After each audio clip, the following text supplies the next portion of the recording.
Este episodio es una entrega especial.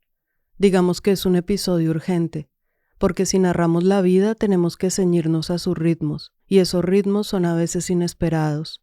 La historia nos llegó en este espacio de silencio entre la última temporada y lo que estamos preparando para la que viene, y por su naturaleza urgente decidimos publicarla ya. Hoy, 1 de febrero del 2026, el día de su cumpleaños, les entregamos aquí la historia de Ángela Mariño, narrada en 2 episodios que desde ya quedan disponibles.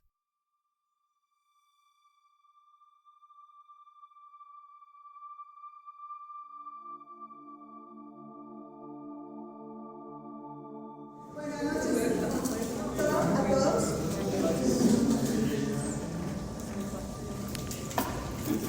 Primero agradecerles a cada uno de ustedes por estar acá en este momento pues tan importante para nosotros.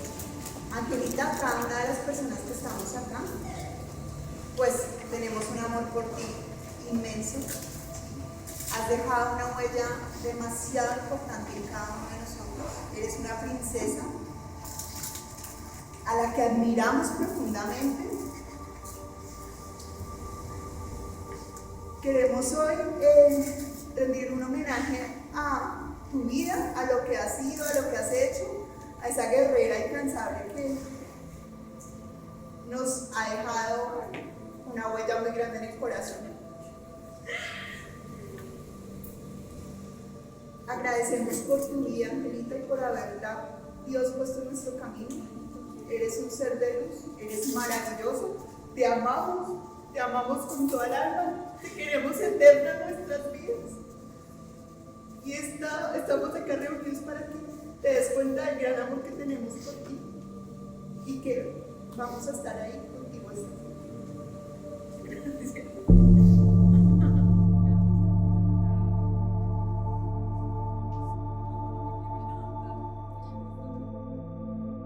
Quien habla ahí es la tía de Ángela.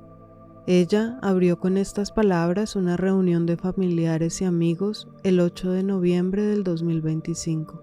Era un sábado.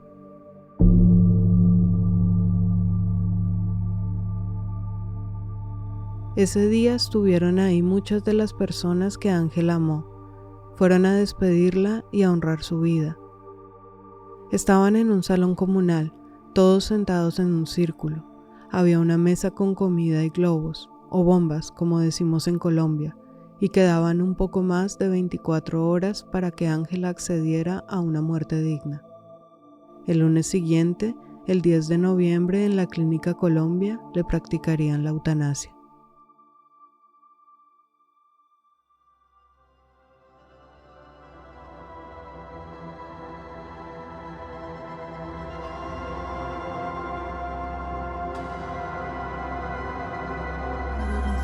Me voy para un viaje de solo vida. Y pues bueno, les agradezco a todos y a todas por estar acá. Me gustaría como dejar un legado que no sean indiferentes ante los animales que sufren. Si pues tienen la oportunidad de ayudar a un animalito, pues que lo hagan. Y a mí me gustaría como después que hagan una reunión cuando ya no esté, y como el teléfono, no sé, que es la primera vez que lo voy a hacer. Pero entonces me gustaría que llevaran como ropa de colores, no blanco, no negro, colorcitos. Y lleven una bolsita de comida de concentrado para perro, gatico. Y ya después cuando reúnan todo lo llevan a una fundación de animales. Y pues muchas gracias por respetar, como yo sé que es muy difícil para todos y todas, pero pues necesito entiendan que yo tomé una decisión porque estoy sufriendo muchísimo y pues existe afortunadamente en este país el derecho a tener una muerte digna. Entonces pues eso es como lo que quiero ejercer, un derecho que tenemos pues en este país. Y pues ya quiero que, o sea, si quieren llorar es normal, podemos llorar, nos abrazamos y comamos rico y pues si se quieren embriagar, nos embriagamos. Y pues ya, pongamos musiquita y comamos rico y nos abrazamos. Y pues gracias por estar acá como sosteniéndome en este momento. Y ya no quiero hablar más porque voy a llorar. Listo. Gracias.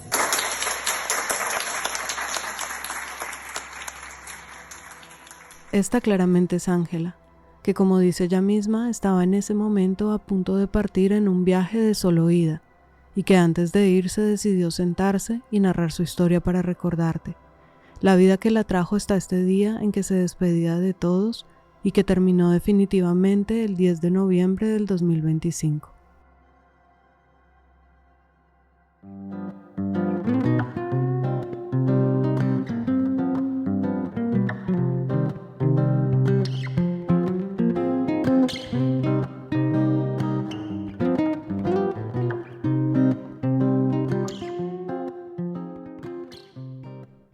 Yo soy Paola Cadena y esto es Recordarte, un podcast donde la vida es una historia y la voz el acontecer sonoro de la memoria.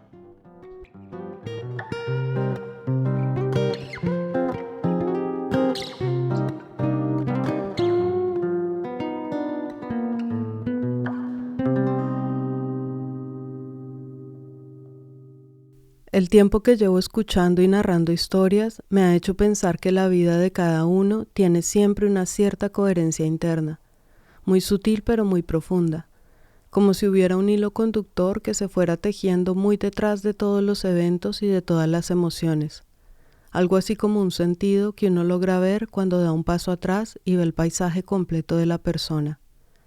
Después de escuchar a Ángela, empecé a atar un hilo con otro, y esa sensación de coherencia para mí fue contundente, por muchas razones que ya iré narrando, pero para empezar por las más evidentes, el inicio y el final de su vida.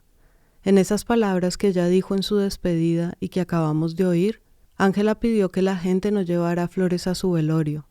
Pidió que en cambio cada persona llevara una bolsa de comida para perros o para gatos, y que luego su familia donara toda esa comida a alguna fundación que cuidara a los animales. Así se quiso despedir. Ese fue el final que ella escogió para su historia. Y cuando iniciamos la entrevista y yo le pregunté cuál era su primer recuerdo, la primera imagen que había quedado registrada en su memoria, me dijo: Una de las primeras experiencias que tuve tal vez fue que yo vivía en la casa de mi abuelita. Resulta que yo estaba como esperando que me abrieran la puerta y empecé a escuchar un maullido y miré al piso y había un gatito bebé, pues como de tal vez unos 2 meses, y estaba ahí. Ángela recuerda al gatico y recuerda que no lo pudo salvar. En su casa no la dejaron adoptarlo. El recuerdo es borroso y no supo qué pasó al final con él, pero sí tiene memoria de todo lo que lloró al verlo abandonado e indefenso y al no poder hacer nada para ayudarlo. Así empieza su pasado. Siempre he tenido como presente mi conexión como con los animales, que siempre me han gustado muchísimo los animales y me he sentido como muy conectada a todo lo que tiene que ver con los animales. Los recuerdos de su infancia empiezan en la casa de su abuelita, una casa que recuerda grande, de 3 pisos y donde vivían varias personas, su mamá, sus tías, su tío, su abuela, 2 de sus hermanos y la pareja de su madre. Un hombre que ella misma pensó por mucho tiempo que era su papá. En total, Ángela tuvo 5 hermanos. Por parte de mamá, ella tuvo 2 hijos más con otra persona, y por parte de papá biológico, él tuvo 3 hijos más.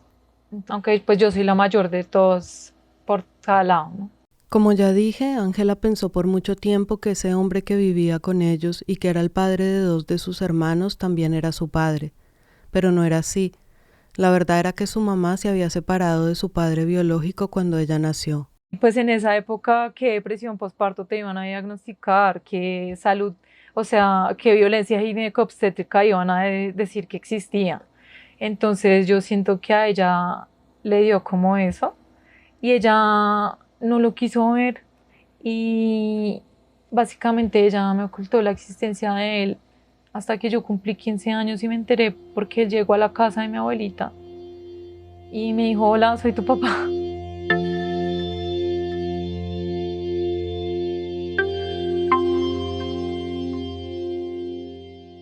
El día que cumplió 15 años tocaron a la puerta de su casa. Ella no recuerda con claridad, pero cree que fue su abuela quien abrió la puerta, y también cree que fue con ella con quien su padre había acordado que iba a ir a buscarla ese día y a decirle la verdad. Cree recordar que su mamá no estaba en ese momento en la casa y que su papá llegó con su esposa actual y 2 hijos pequeños. Llegó, le dijo que era su verdadero papá y que se alistara porque iban a ir a comprarle ropa por su cumpleaños. Y pues fue como, o sea, lo que te decía, como, hola, es que yo soy tu papá verdadero, vamos a comprar ropita. Y vivíamos en el 20 de julio y recuerdo que fue como lo que te decía, yo siento que bloqueé muchas cosas de mi infancia y entonces no recuerdo tantas, o sea, como muchas cosas, pero sé que fue como, bueno, fuimos a una tienda en ese momento que se llamaba como Azuquita, algo así, y me compró como un pantalón, una camiseta y un saco y un peluche. Al peluche lo llamó Arisito, porque su padre se llamaba Aristóbulo y le decían Aris. Ese día llegó a su casa con ropa nueva, con papá y hermanos nuevos y muy confundida, con una verdad completamente inesperada, como un balde de agua fría que le cayó repentinamente y del que solo puede recordar el shock, porque emocionalmente en ese momento no pudo procesarlo. Con dificultad recuerda lo que pasó y nada o casi nada de lo que sintió. Ha sido apenas hasta ahora, ya de adulta, que ha podido empezar a elaborar todo lo que ha vivido, a entender la tristeza y sobre todo la rabia, porque eso era lo que más recuerda sentir, mucha rabia de que le hubieran quitado el derecho de saber quién era realmente su papá. Yo crecí pensando que esa otra persona era pues el papá con el que ella tuvo mis otros hermanos, era mi papá porque ella nunca me lo dijo. Con esa verdad sobre su papá se destaparon otras. Por ejemplo, que su nombre no era el que ella creía, o más bien que antes había tenido otro nombre. Al nacer yo, a mí me registraron con Laura Catalina Parra Mariño. Pero, pues por cosas de la vida, mi mamá terminó viviendo en Facatativá con mis hermanitos y esta persona. Y me registraron de nuevo en Faca. Ella me cuenta que yo tenía como tal vez unos 4 o 5 años. Y ella me preguntó que cómo me quería llamar. Y que yo le dije Ángela. Y ella, pues, no sé qué habrá hecho ilegal, no sé, con el notario de Facatativá. Y me registraron con Ángela y el apellido de este señor, que es Flores y Mariño. Entonces, pues, digamos que mi identidad también fue como algo que fue muy chocante porque cuando llegó mi papá biológico fue como es que su nombre es Laura Catalina Parra Mariño, usted no es hija de esa otra persona, yo soy su papá, entonces yo siento que eso fue algo que generó un trauma muy horrible que simplemente vine a entender a un poco más adulta. Además, como si fuera poco, esa no era la única realidad compleja con la que Ángela estaba lidiando. Incluso desde muchos años atrás y sin que ella fuera del todo consciente de lo que le estaba pasando, hubo algo que marcó su vida y que tenía que ver con ese hombre al que ella creyó su padre por tanto tiempo, pero que en realidad no lo era, que nunca lo fue. Pues digamos que esto entra como a una situación que es un poco compleja, que hace parte de mi historia y pues es como algo que sé que es muy doloroso. Es muy doloroso para mi familia, porque esta persona a mí me abusaba y yo me di cuenta de eso cuando cumplí 30 años. Entonces como que en ese momento pues siempre fue como la cuestión de la vergüenza, no contar nada, porque si cuento esto es un tabú, yo no sabía ni siquiera lo mismo, qué educación sexual te dan en un colegio, en esa época, en la familia, qué educación sexual tienen tus padres, tus abuelitos.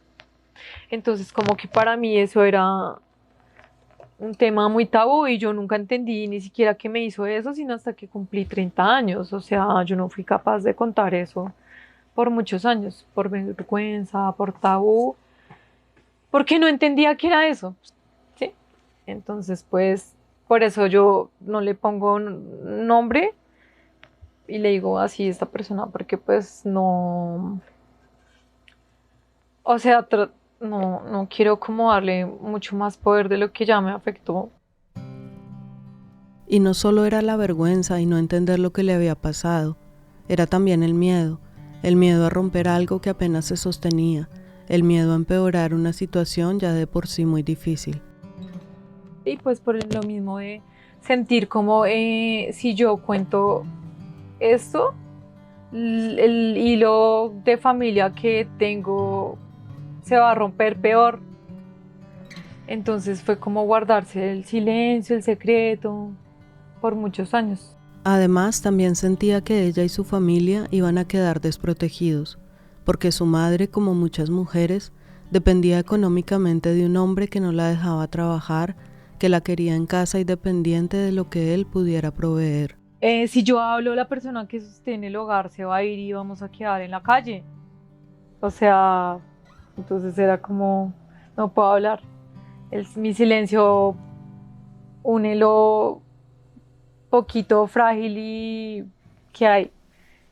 Y sí, tampoco es que como que me causaba mucha vergüenza admitirle eso, como que eso me sucedió. Entonces por eso no era capaz de hablar. Su forma de sobrevivir fue negárselo incluso a sí misma, no pensarlo, no admitirlo, ver a ese hombre como alguien bueno, como el hombre que los demás veían desde afuera. Yo siento que fue más como omitirlo, o sea, ocultarlo en lo más profundo de mi cerebro, no aceptarlo, así como no pensar en eso. Yo era como, ay no, él es perfecto, él es médico y trabaja como por particular en homeopatía y medicinas alternativas. Entonces era como, no, pues todo el mundo lo idolatraba, él cura gente, él salva vidas.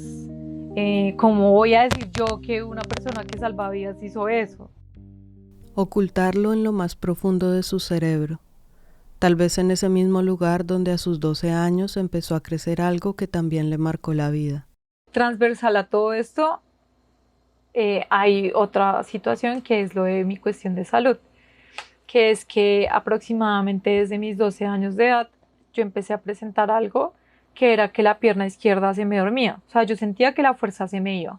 Un día Ángela estaba jugando, saltando en una cama, y en un momento dado saltó de la cama al piso y al caer sobre su pierna izquierda, esta no respondió, como si de repente hubiera perdido toda su fuerza. Ella se cayó, se golpeó y empezó a llorar. Fue como, se me fue la fuerza de la pierna, no la siento. Entonces mi mamá me llevaba al médico y le decían como que era porque era gordita, porque en esa época era como gordita. Le decían que era psicológico, que era por llamar la atención, que me llevara al psicólogo, así. Los problemas de las mujeres, o gordas o locas, los médicos no le daban otra respuesta. O sea, como que me revisaban medianamente la pierna y era como, pues no tiene nada. Así empezó su adolescencia, una etapa que tampoco fue fácil. Cuando a los 15 años apareció su papá biológico, se construyó una relación entre ellos, pero nunca fue la más cercana, porque de algún modo Ángela tenía cierta rabia por el abandono, porque no hubiera buscado la forma de estar para ella durante todos esos años. De hecho, fue con la esposa de su padre y los hermanos por parte suya, con quien más se afianzó una relación de familia. Hablaba más con ellos que con él. Por todo lo que había vivido con la pareja de su madre, quiso huir desde muy temprano de su casa. Aunque se negara lo que había pasado, no soportaba estar en el mismo espacio con ese hombre, y eso le causó muchas peleas familiares. Tuvo un novio e incluso se fue a vivir un tiempo con él. Y así vivía, huyendo inconscientemente de su casa y lidiando con eso que le pasaba en la pierna, que se fue haciendo peor y que ningún médico le explicaba. Si yo te hubiera conocido en esa época, yo te decía como, ay, oye, si me da lo del pie y te digo que me dio lo del pie, me tienes que ayudar a caer al piso bien, ya, porque se me iba toda la fuerza del lado izquierdo y yo me caía. Pero yo no perdía conciencia, yo no sufría migrañas, yo no tenía convulsiones, simplemente se me iba la pierna, se me iba la fuerza de la pierna.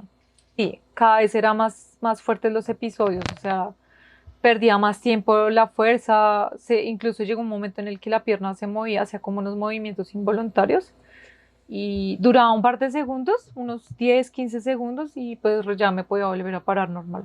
Por ese amor que siempre había tenido a los animales, Ángela decidió estudiar medicina veterinaria y en esa transición a la universidad decidió irse a vivir sola, con mucho esfuerzo, con muy pocos recursos, pero con la paz de estar en otro espacio. Pues en la universidad yo perdí como contacto con mi familia por eso mismo, porque yo huía y tenía mucha rabia. Entonces como que unos años que nosotros no nos hablamos y pues me mantenía yo sola con el préstamo. Yo estoy en la Universidad Nacional de Colombia, yo soy médica veterinaria y pues me mantenía como con el préstamo beca de la universidad y con la comida, con los apoyos socioeconómicos que daba la universidad. Entonces era como la comida y pues el préstamo beca que era recibir como un ingreso, medio salario mínimo después de la época. Entonces como que pues esa era mi forma de sobrevivir, mantenerme en la universidad.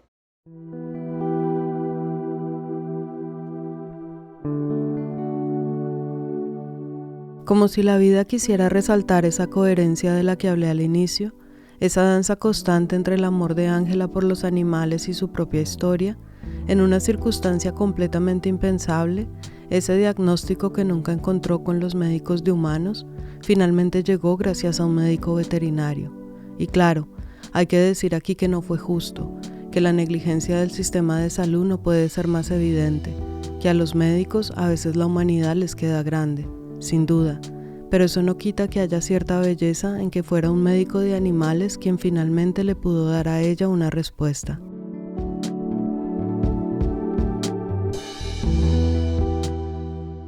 Eso es como una historia pues muy loca, porque básicamente lo que te comentaba, que yo duré de los 12 a los 20 sin diagnóstico. Cuando yo entré a estudiar a la universidad, pues yo entré a segundo semestre, que nosotros vemos la materia de fisiología veterinaria, y yo conocí a mi profesor, que se llama Manuel Rojas, y él era pues él dictaba la parte de neurología veterinaria, neurofisiología veterinaria. Entonces, pues yo le conté a él, como profe, es que a mí me pasa esto, a mí se me duerme el lado izquierdo del cuerpo a veces, yo no siento la fuerza. Y él fue como, venga, hagamos un electroencefalograma en la clase, y me puso como de conejillo de indias, hoy vamos a ver electroencefalograma. Entonces, siéntese acá al frente de todo el mundo, me puso los electrodos. Después de clase, como que él me llama aparte y me dice, bueno, yo ya revisé los resultados y tú tienes algo en la cabeza, porque hay unas ondas epileptiformes, necesitamos que te revisen el cerebro, vete de urgencias, necesitas que te revisen el cerebro urgentemente porque hay algo ahí.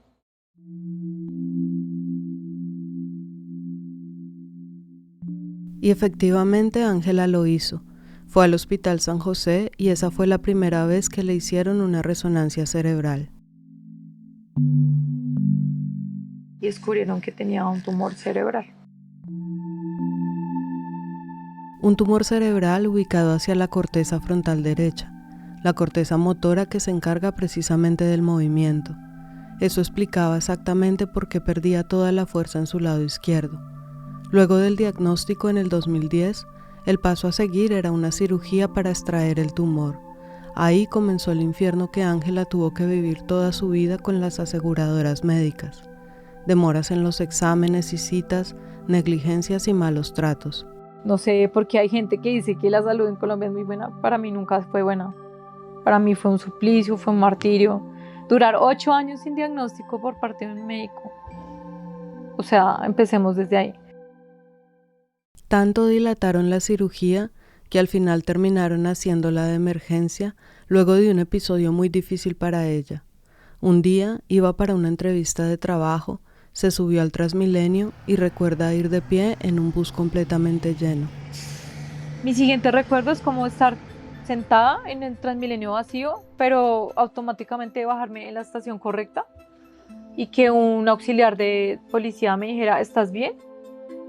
El auxiliar se le paró enfrente y le preguntó si se sentía bien. Ella lo miró extrañada por su pregunta y le dijo que sí, que estaba bien, y siguió su camino hacia la entrevista de trabajo.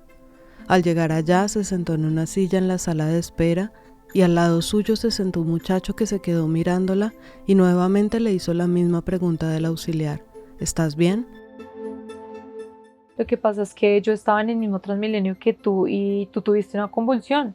Tú te caíste al piso y te pusiste morado, te estás como borraboca, estás morada, azul, y tuviste una convulsión, ¿estás bien? Y yo, ¿qué? ¿Cómo así? Todo eso había pasado sin que Ángela se diera cuenta. No recordaba nada de lo que él decía. En ese momento se puso muy nerviosa, sintió mucho miedo, llamó a una amiga, le contó lo que le había pasado y le pidió que fuera a recogerla. Cuando la amiga llegó y ya iban entrando de nuevo a la estación de Transmilenio para irse a la casa, tuvieron que llamar a una ambulancia porque Ángela se empezó a sentir muy mal y tuvo otra vez una convulsión. No recuerdo nada del viaje en la ambulancia. Recuerdo ya cuando llegamos como al hospital y pues me tuvieron hospitalizada como 5 días y me operaron de urgencia. Entonces ahí fue la primera cirugía, que fue en junio del 2010. Estaba a mitad de su carrera y tuvo que cancelar ese semestre, no solo por el proceso de recuperación de la cirugía, sino también por culpa del trauma que le dejaron esas convulsiones en la calle. Cada vez que yo salía a la calle, recordaba la convulsión en el Transmilenio y era como, voy a volver a convulsionar, y tuve que cancelar ese semestre porque cada vez que yo salía a la calle sentía que me dan como ataques de pánico. Y aunque la debilidad en su pierna izquierda desapareció, quedaron otros síntomas. Ahí comencé a sufrir de migrañas y un tema de una neuralgia en mi cuerpo izquierdo, o sea, a mí me dolía el lado izquierdo del cuerpo. Incluso el roce con la ropa no se sentía como un roce. Una caricia no se sentía como una caricia, se sentía dolor. Pero a pesar de eso, se podía decir que en general la cirugía había salido bien y al estudiar el tumor le pudieron dar un nombre y unas características. En ese momento se llamaba astrocitoma pilocítico grado 1, benigno. Digamos que el cáncer va como en 4 grados, de 1 a 2 es benigno y 3 y 4 es maligno. Pero entonces en ese momento fue como es benigno, es un astrocitoma pilocítico, pues ya, como operar y hacerle control, con resonancias cada 3 meses, luego cada 6 y así. Ángela quedó tranquila dentro de lo posible. La palabra benigno le daba paz. Sin embargo, la recuperación fue difícil. Sí, duré bastante paralizada del lado izquierdo y tuve que hacer rehabilitación, tenía que usar pañal, por eso también tuve que cancelar como ese semestre, ¿no? Entonces, pues, sí duré bastante a recuperarme. En la primera. En la segunda sí me fue mejor, me recuperé como muchísimo más rápido. Entonces, pues, me fue como, digamos, un poquito mejor. Habla de una segunda cirugía porque a los 2 años, en el 2012, el tumor reapareció. Y aunque la recuperación fue más rápida, la patología del tumor había cambiado. ¿Qué pasa? Cuando me hacen la biopsia, ya salió el mismo nombre, un astrocitoma pilocítico, pero había subido de grado. Se volvió grado 2. Entonces ahí fue como, bueno, le vamos a hacer una radioterapia. Ángela tuvo que seguir estudiando mientras se sometía a la radioterapia, con la expectativa de sus profesores y compañeros de que rindiera igual que los demás.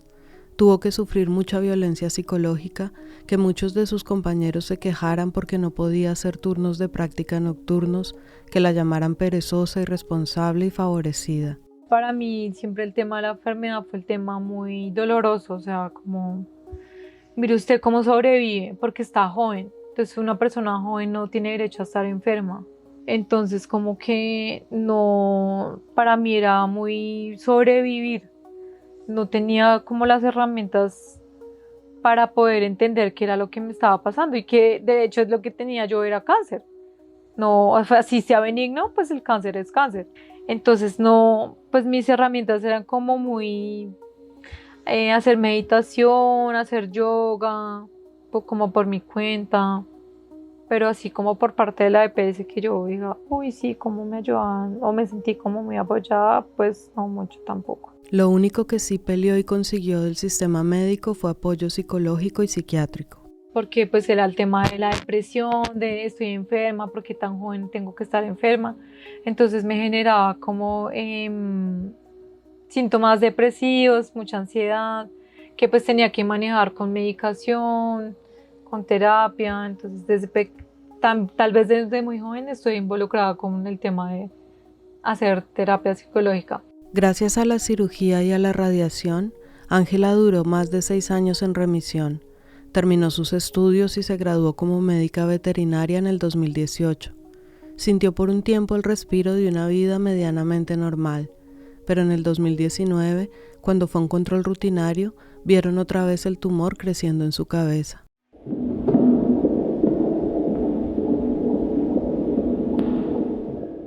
En ese momento ya el tumor cambió en la biopsia, en la histopatología, se convirtió en un santo astrocitoma pleomórfico maligno grado 3. Fue en un control, o sea, yo no tenía síntomas, simplemente en la resonancia de control del año, otra vez una pepa gigante ahí. Aunque era la tercera vez que pasaba por eso, en esta ocasión algo cambió. Fue la primera vez que Ángela tuvo que asumir la palabra cáncer. Fue muy duro, fue como que haya cambiado a grado 3, que fue como es más maligno ahora. Entonces como que pues eso fue como lo más duro, ¿no? O sea, claro, sí, la cirugía pues lo mismo, como otra vez, volver a operar, volver a irradiar, porque se volvió más maligno. Pero pues digamos que mi neurocirujano, pues él era muy chévere y era como, ay, tranquila, que todo va a salir bien, usted sabe que usted es muy fuerte, usted es no sé qué. Entonces como que uno pues no lo ve tan grave, por eso yo no entendía lo del cáncer, porque a mí no me decían como es que tienes cáncer, ¿sí? Pero en ese momento ya cuando fue grado 3, sí fue como tal vez hay que hacer quimios, tal vez hay que hacer radio, y entonces como que uno ya sentía, ok, es cáncer. Por las demoras del sistema médico, su tercera cirugía se terminó posponiendo hasta febrero del 2020, exactamente 15 días antes de que la pandemia se instalara en el mundo y de que Colombia declarara la cuarentena. La cirugía obligó a Ángela a regresar por un tiempo a la casa de su mamá, porque iba a necesitar ayuda en la rehabilitación y los cuidados posquirúrgicos. Lo que no imaginó era que ese año se iba a paralizar todo y que ella iba a quedar encerrada en esa casa junto con el hombre que la había abusado durante toda su niñez. Pues claramente seguíamos como bajo la manutención de, sí, la figura de que él mantenía el hogar. Quedamos encerrados en la pandemia y esta persona sufría como de algunos problemas respiratorios, entonces pues tosía mucho a veces. Y a mí me generaba pues mucho fastidio.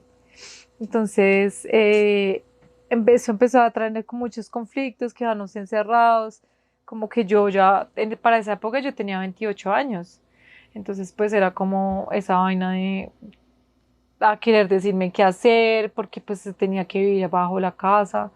Empezaron los conflictos y la situación se empezó a poner cada vez más insoportable para ella, hasta que un día finalmente todo estalló. Luego de más o menos un mes de estar viviendo ahí, Ángela tenía que ir a una cita oncológica importante, pues le iban a decir si finalmente le tenían que hacer quimioterapia o no. En la casa tenían un carrito viejo en el que se transportaban, y ese día su hermano se ofreció a llevarla al hospital. Se suponía que después de la cita debían ir a recoger a ese hombre en otro centro médico donde él también estaba siendo atendido, pero la cita de Ángela se demoró mucho más de lo esperado, y cuando llegaron a la casa los reclamos no se hicieron esperar. Entonces fue como, pues yo qué hago, o sea, yo qué iba a saber que me iba a demorar, o sea, que no me iban a llamar sino 2 horas y media después de mi cita. Eso generó como una pelea y yo estallé. Y entré al cuarto de mi mamá y le conté de una. Yo, mami, esto pasó cuando yo era chiquita. Y mi mami quedó como en shock. ¿Por qué no me contaste antes? No sé, porque no lo había entendido. Y mi mami, pues afortunadamente a mí nunca me dudó, nunca lo dudó, o sea, nunca lo puso en duda. Solo fue como, ¿por qué no me contaste antes? Solo sabía su mamá. Ángela no fue capaz en ese momento de contarle también a sus hermanos. Tenía miedo de hacerles daño porque finalmente para ellos sí se trataba de su papá. La madre decidió enfrentar a ese hombre sola y preguntarle por lo que le había hecho a su hija, y su respuesta fue absolutamente descarada. Cuando un par de días después lo enfrentó, o sea, le preguntó y fue como, sí, pues ella me buscaba desde chiquitica. Una niña de 4 años buscándolo. Dice él la edad, 4 años, yo no me acuerdo, porque mi mente era es a los 7 años. O sea, mi cerebro bloqueó el resto de cosas que quién sabe que habrán pasado. Entonces, en esa pelea yo le dije a esta persona, usted no me vuelva a hablar en la vida, usted no me tiene a mí por qué decir nada, no me vuelva a hablar. Entonces, claro, mis hermanos quedaron como, y esta tipa, ¿por qué va a venir a hablarle así? Es la persona que mantiene el hogar, ¿sí? Como, ¿qué te pasa? Pero pues yo no, o sea, era como les digo, que su papá hizo esto. Estamos encerrados en una cuarentena donde nos ponían esos turnos de que la cédula, que si un día salían las mujeres, que los hombres, ¿cómo nos íbamos a trastear en una o sea, en una pandemia? Esa fue la respuesta de ese hombre, que sí, que ella desde que tenía 4 años lo buscaba. Ángela no puede imaginar lo duro que fue para su madre escuchar eso y escucharlo en medio de esa situación tan absurda, todos encerrados ahí sin poder hacer nada inmediatamente. Ella solo sabe que no pudo tolerar más que esa persona le dirigiera la palabra, que los días se le pasaban ahogada en un mundo de emociones que empezaron a salir a flote.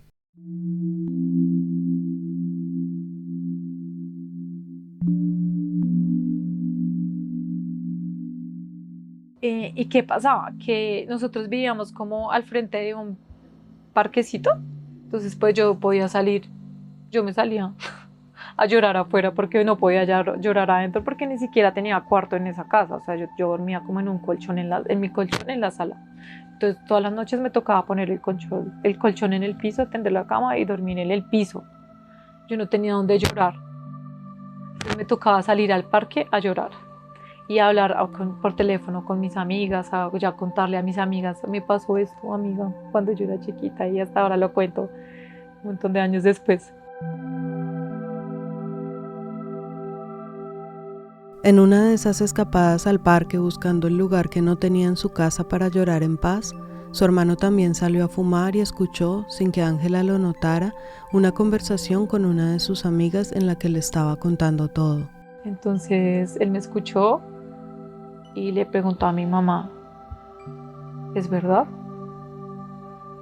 Y pues ahí como que una noche hablábamos, llorábamos, nos reconciliábamos. Y pues bueno, ahí fue como que qué decisión tomamos. Entonces nos vamos a vivir nosotros 4 solos, sin esta persona. Pues que él mire a ver qué hace. O sea, yo dije, ya no me involucro más. Yo pues me voy a vivir con mi mami si ustedes quieren también venir. Entonces pues hicimos todo lo posible como para buscar ayuda con Línea Púrpura, todo este tema, ¿no? Entonces era como, no, imposible. O sea, estamos en una cuarentena a nivel mundial, pues pandemia. No te puedes trastear, amiga. Entonces nos tocó esperar, o sea, me tocó vivir muchos meses así como aguantando, pero al menos ya me sentía libre pude contar qué pasó y mi mamá me creyó y nunca lo puso en duda, o sea, como, y pues mis hermanos también me creyeron. Esa fue una noche muy importante para Ángela y para su familia. Fue el momento de sentarse con la verdad de por medio y sostenerse mutuamente, entender lo que habían vivido y tomar decisiones. Para Ángela fue también empezar a entender en su interior que nada de lo que le había pasado era su culpa, que esa persona se había encargado de crear todas las circunstancias en su familia para que ese abuso fuera posible. Ya grande entendí que esta persona tenía como o sea, por ejemplo, si compraba ropa, a mí me compraba la de marca o a mí me traía mejores cosas y era como, pues claro, yo después entendí como tal vez me estaba tratando mejor para manipularme o para, no sé, y que eso generaba algo que yo no entendía en ese momento y claro, mis hermanos pues tampoco, pues esos son menores. Entonces generaba como esa vaina de, bueno, usted tras de que ni siquiera es hija de él verdadera, la trata mejor y a nosotros nos trataba como diferente. Entonces, claro, eso generaba siempre como atenciones. Yo peleaba mucho con mis hermanos, o sea, peleábamos por las cosas, peleábamos mucho. No solo la ponía en una situación de conflicto con sus hermanos, a su mamá la manipulaba ejerciendo un poder económico de hombre proveedor, autoritario y mucho mayor que ella. Ellos se llevan muchos años de diferencia, demasiados. Él es muy viejo y pues porque claramente esta persona tenía tendencia a la pedofilia, a buscar a alguien menor para manipularlo. Como a mi mamá, siento tal vez yo que la manipulo un poco. Y claro, era un hombre completamente machista. Siempre era como, Ana María y usted, o sea, mi hermana y usted hagan el aseo, pero pues el niño no. Las únicas que salen después de las 5 de la tarde son las putas o las brujas. Entonces era como, ustedes no pueden salir, ustedes solo para hacer aseo, el niño no, porque es hombre. Entonces pues como que no dejaba tampoco trabajar a mi mamá, no le dejaba como estudiar, no le dejaba como, pues, usted hay que se a cuidar a los niños, ¿no?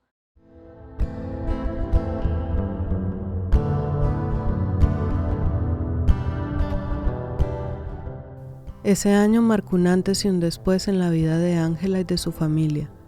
Lo que tanto tiempo había estado silenciado salió a la luz en una de las circunstancias más difíciles posibles, pero salió.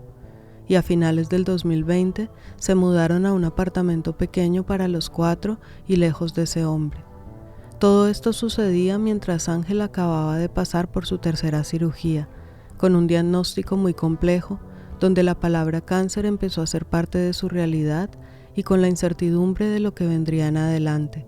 Más radiación, quimioterapia, rehabilitación. En ese momento no sabía mucho, solo que venía un camino difícil y doloroso que tuvo que seguir transitando y que vamos a narrar en la segunda parte de esta historia, que ya está disponible para que la escuchen.